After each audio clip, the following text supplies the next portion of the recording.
Ruby, रंगो, आज हम बाजार जाएंगे। मामा ने मुझे कुछ जरूरी चीजें लाने को कहा है, इसलिए चलो जल्दी तैयार हो जाओ और मेरे साथ चलो। बिल्कुल चाकू भाई मैं भी साथ आता हूँ। बाजार में बहुत मजा आता है। चले आज इकट्ठे खूब घूमते और चीजें देखते हैं। मैं भी चलूंगा, लेकिन पहले मुझे ये जरूर बताओ कि बाजार में आज खाने के लिए क्या क्या मजेदार चीजें मिलेंगी। रंगू, तुम सिर्फ खाने की सोचते रहते हो। चलो जल्दी करो, हमें दुकान पर वक्त से पहले पहुंचना बहुत जरूरी है। लेकिन चाकू, पेट बहुत भूखा है। बस करो, चलते हैं। चलो यार। ठीक है, चलो। चाकू भाई ये देखो, रास्ते में किसी का पर्स पड़ा हुआ है। इसके अंदर बहुत सारे पैसे भी नजर आ रहे हैं।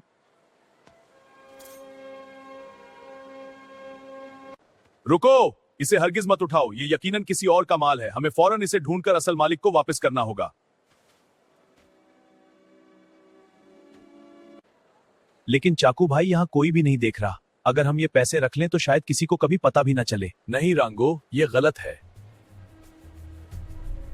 नहीं रंगो, ये बिल्कुल गलत बात है। जो चीज हमारी नहीं होती उसे लेना हमेशा चोरों वाली बुरी आदत और निशानी होती है। चाकू बिल्कुल ठीक कह रहा है रंगू। ईमानदारी ही सच्चे दोस्त और अच्छे इंसान की असली पहचान होती है हमेशा। अच्छा भाई, ठीक है, तुम दोनों वाकई सही कह रहे हो। चलो अब हम सब मिलकर ये पर्स वापस करने की कोशिश करते हैं। देखो वहां उस दुकानदार चचा को, वो काफी ज्यादा परेशान लग रहे हैं। आओ पहले उनसे जाकर नरमी से पूछते हैं। अरे बच्चों, मेरा पर्स कहीं गुम हो गया था। क्या तुम्हें वो रास्ते में कहीं मिला? मैं आज बहुत ज्यादा परेशान। हाँ चचा, हमने ये रास्ते में पाया। शुक्र है, तुम बहुत अच्छे हो, मेरा दिन बना दिया। खुशी हुई चचा। हाँ कोई बात नहीं। जी चचा, ये लीजिए आपका पर्स। हमें ये रास्ते में पड़ा हुआ मिला था, इसलिए हम फौरन आपको वापस देने आए। अरे शुक्र है, मेरा पर्स वापस मिल गया। बहुत बहुत शुक्रिया बच्चों। माशाल्लाह, तुम सब कितने सच्चे और ईमानदार बच्चे हो। आजकल के जमाने में ऐसे बच्चे वाकई बहुत कम मिलते हैं। चचा, मैंने पहले सोचा था कि शायद मैं ये रख लूं, मगर चाकू और रूबी ने मुझे आज सही रास्ता दिखाया। बेटा, सच बोलना भी बहुत बड़ी ईमानदारी होती है। तुमने दिल से सच बताकर साबित किया कि तुम वाकई अच्छे बच्चे हो।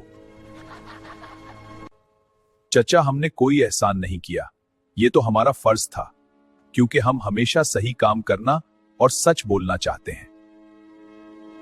तुम तीनों बच्चों को इनाम जरूर मिलना चाहिए। ये लो मिठाई और वादा करो कि हमेशा ऐसे ही ईमानदार रहोगे। जी दुकानदार चचा, बहुत बहुत शुक्रिया। हम वादा करते हैं कि हमेशा ईमानदार रहेंगे। शुक्रिया। अब मुझे अच्छी तरह समझ आ गया है कि ईमानदारी से हमेशा खुशी मिलती है, जबकि बुराई से सिर्फ शर्मिंदगी और पछतावा मिलता है। हाँ दोस्तों, हमेशा सच्चे और ईमानदार बनो, क्योंकि यही आदत एक अच्छे इंसान की असली पहचान और सबसे बड़ी खूबी होती है।